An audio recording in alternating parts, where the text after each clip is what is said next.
엄청나네요. 네, 블럭들이. 네. 이걸 만드는데 총 650만 블럭 정도가 쓰였습니다. 야, 굉장히 멋있는데요. 이 공간은 국가의 힘, 자신감을 보여주기 위한 장소로서 사용되지 않았을까.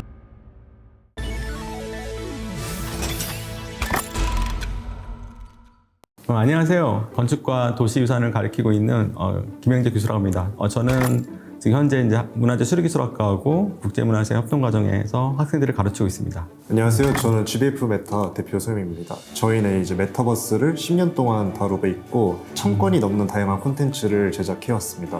네, 오늘 왕의 지혜, 왕의 도서관을 주제로 해서 한국과 이제 서양의 그 건물들을 이제 보게 될 건데요.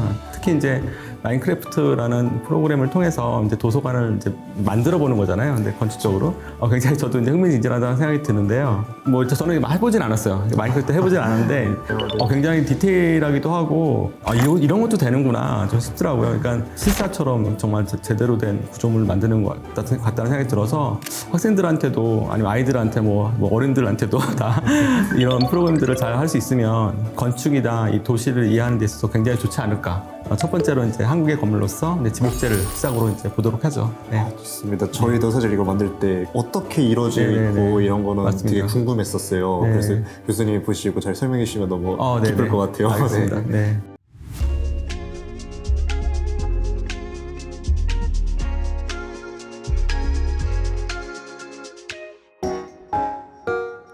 네. 안녕하세요. 네, 안녕하세요. 이번 건축물들을 만들어주신 제작자분들이신데요. 간단한 자기소개 해주실 수 있을까요? 네, 안녕하세요. 이번에 지복제 맵을 제작한 지복제 제작팀장 스터입니다. 좋습니다. 그래서 이번 건물 좀 어떠셨어요? 해볼만 하셨나요? 네. 이게 한국 건물의 간청이나 여러 가지 장식품들 이런 걸 표현하기가 너무 힘들더라고요. 그래도 최대한 실사처럼 제작하기 위해서 스케일을 좀 키워서 제작했습니다. 네, 그러게. 저도 아까 사진으로 잠깐 봤는데 엄청 크더라고요, 건물이. 네, 그래서 한번 구경해 주실 수 있으실까요? 따라오시면 됩니다. 엄청나네요. 네, 블럭들이. 야, 굉장히 멋있는데요. 지금 보시는 건물은 이제 그 지복제라는 건물이고요. 그 왼쪽에는 파루정이고 오른쪽 혁필당입니다. 그러니까 고종이 왕이 되고 그다음에 이제 또 이번 대한제국이라고 국호를 바꾸게 되잖아요. 대한제국으로요. 네. 바꾸게 되면서 이제 도서관이 하고 고종 황제가 와서 사람들을 만나기도 하고 서재로서 이제 공부를 했던 공간이라고 보시면 됩니다. 이거는 저희가 마인크래프트로 만들 때 되게 표현해야 될 부분이 많아서 한 1300칸 곱하기 500칸 정도가 들었어요. 네. 그다음에 블록도 이렇게 하나하나 다 표현하느냐고 30종 넘게 쓰이면서 이걸 만드는데 총 650만 블록 정도가 쓰였습니다. 그래서 제작 난이도는 상당히 좀 난이도가 높은 편이고요. 팀장님, 이거를 왜 이렇게 디테일하게 구현했는지 여쭤봐도 될까요?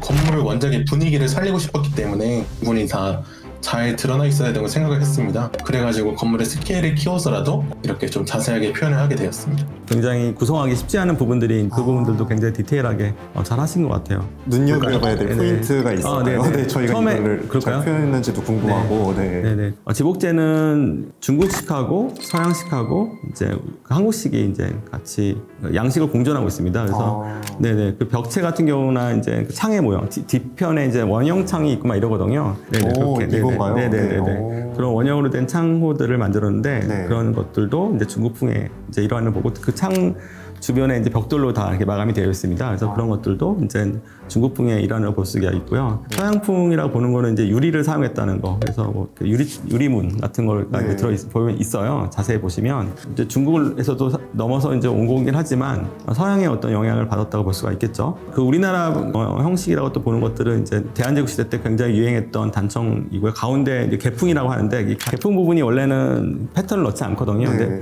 이 여기 같은 거는 이제 문양을 넣었다는 점에서 굉장히 의미가 있거든요.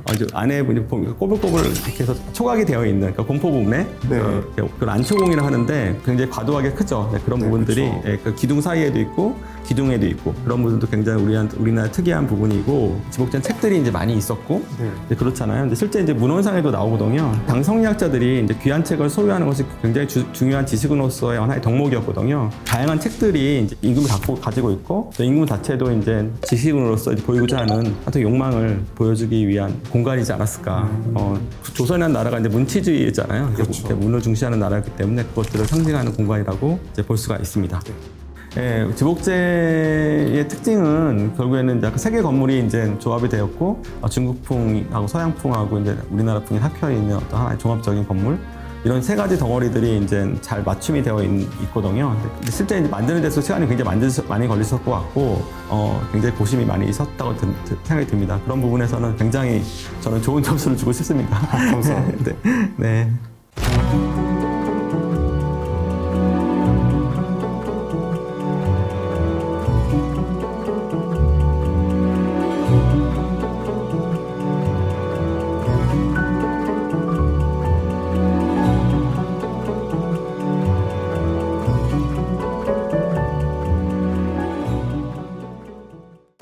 그럼 서양권은 다른 팀장님이 해주셨다고 들었는데요. 혹시 자기소개 한번 해주실 수 있을까요, 팀장님? 안녕하세요. 리우데자네이루 왕실도서관 제작팀장 시아입니다. 그러면 이 두 문 중에서 서양권은 어디로 가면 좋을까요?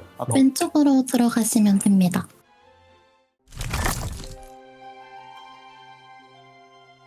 전체적으로 이제 건물이 이제 고딕의 형태에 있는 어떻게 보면 도서관 건물로서는 좀 도서관 같지 않은 건물로 보이네요. 네. 성당 같기도 하고. 네, 맞습니다. 네, 네, 네. 맞습니다. 그래서 스케일은 아까보다는 작게 한 300칸 곱하기 300칸 정도가 된다고 하세요. 대신에 블럭 종류는 한 40종 정도 쓰이셨고 총 370만 블럭이 쓰였다고 합니다. 또 제작 과정에서 좀 신경 쓰셨던 부분들 있을까요? 사전조사를 할 때 사람들이 다녀온 후기로는 이 내부가 정말 웅장하고 엄청 신기하다라는 느낌을 많이 받았다고 하시더라고요.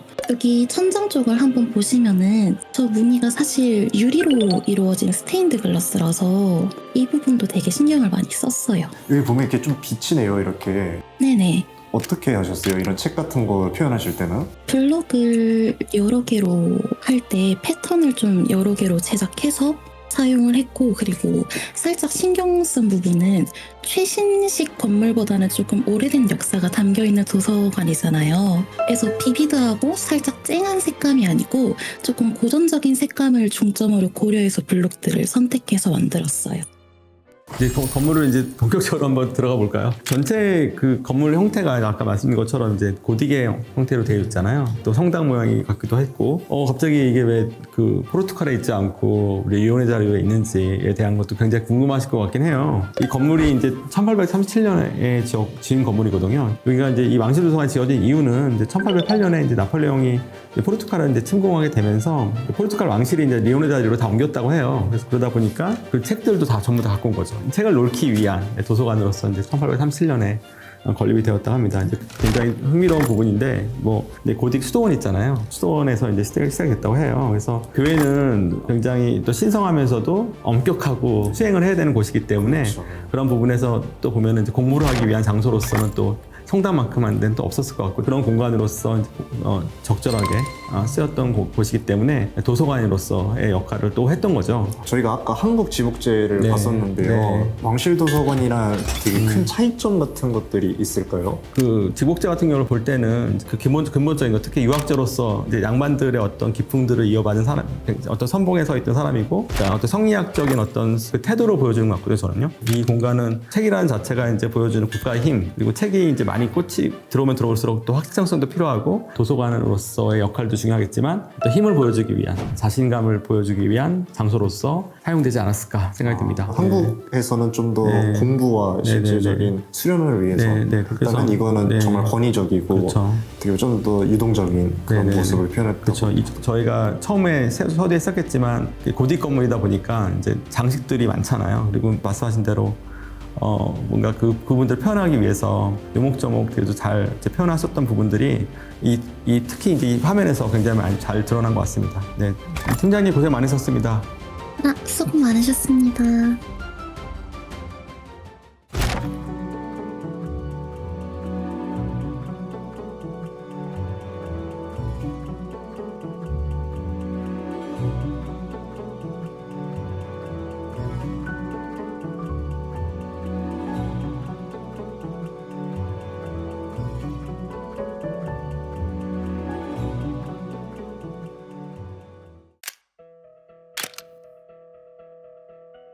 오늘 그 두 개의 그 건물을 보면서 큰 차이점이 있기도 하지만 공통적인 것도 많잖아요. 또 왕실 도서관이기도 하고 또 도서관에서 또 책들에 대한 어떻게 보면 의미가 있기도 하고 또 굉장히 화려한 장식이 굉장히 압권이었잖아요. 근데 그런 부분들이 아마 왕실 도서관이기 때문에 굉장히 고려된 것 같고 어떻게 굉장히 이 건물 두 건물에서 확실히 보이는 것 같아요. 그런 면에서 보면 이 문화유산들은 저희에게 이제 공부가 많이 된 것 같고 양식에 대한 이해도 이제까지 또 할 수 있다는 것이 좀 굉장히 좀 흥미로웠거든요. 두 분의 팀장님이 굉장히 열심히 잘 만들어 주셔가지고 오늘 굉장히 저는 만족한 시간이 되었습니다. 네, 고생 많으셨습니다. 네, 저희 또 다른 이제 문화유산으로 이제 찾아뵙도록 하고 오늘은 여기서 끝내는 걸로 하겠습니다. 네, 또 뵙겠습니다. 감사합니다. 네, 감사합니다. 네.